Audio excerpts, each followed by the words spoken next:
New York, 1945.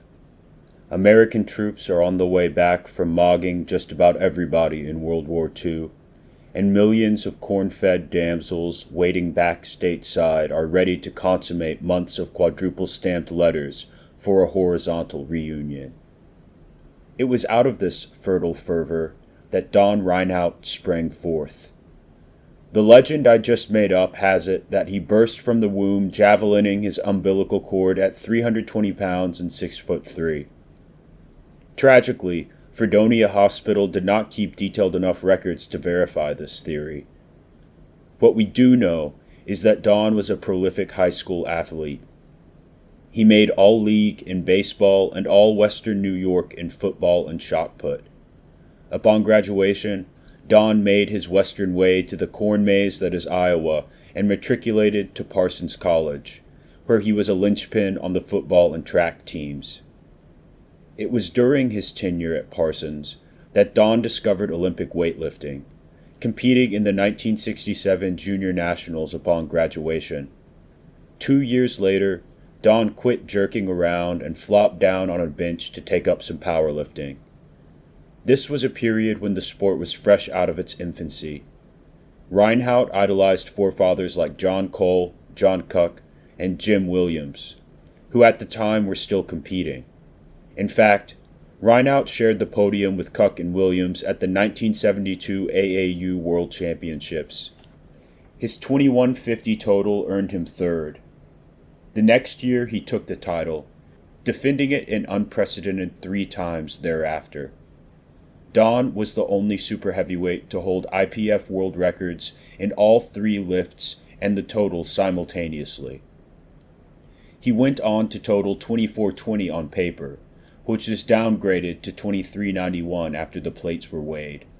You IPF archlords can thank Alico that this isn't an issue in the sport's modern iteration. Even diminished, Don's raw total went untouched from 1975 until 2013. That performance wasn't a fluke. Don would go on to total in excess of 2350 at 3 subsequent meets. In 1976, he was 1 set of hip thrusts away from locking out a 904 deadlift at 3 separate meets. If only we could throw Brett Contreras into a time machine. I know we'd all love to be rid of him in this age. Don, in fact, had a knack for barely missing records. He benched 620 to full lockout, but got 2 red lights for, I shit you not, raising his toe. He squatted 950 with a token belt and no knee wraps, but the lift got overturned on depth.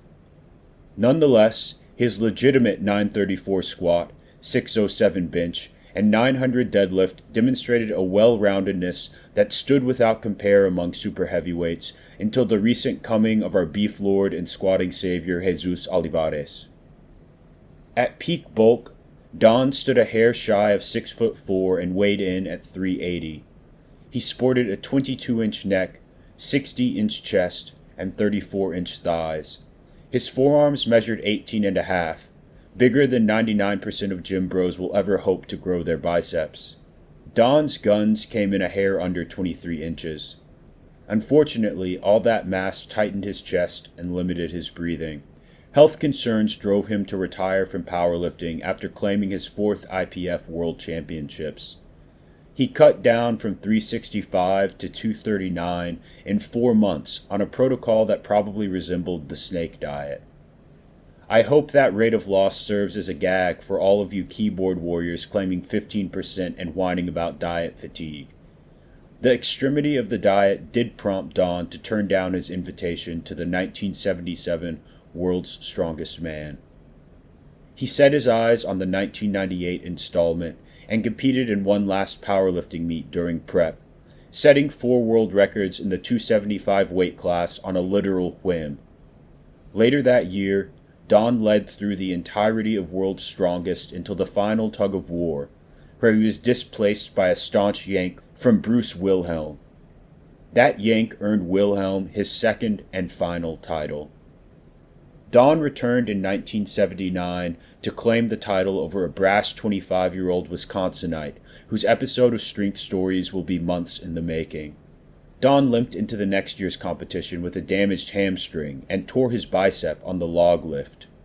In spite of the damage, he managed to hold 5th position halfway through the contest, but pulled out before the uphill fridge carry. That aforementioned Wisconsinite would storm on to his first title. Don's injuries curtailed his athletic career. He went on to speak and perform at youth benefits, engaging in such circus tricks as lifting individuals with his teeth, punching nails into boards, and tearing up phone books and license plates. A devout Christian in the mold of Paul Anderson, Don served as the director of the Chautauqua County Youth Bureau until his retirement. In July of 2023, Don passed away in a one-vehicle accident. He left behind a wife, 2 children, and many pairs of size 15 shoes that are as unfillable as his legacy. Thanks for watching. At this point, you know what to do.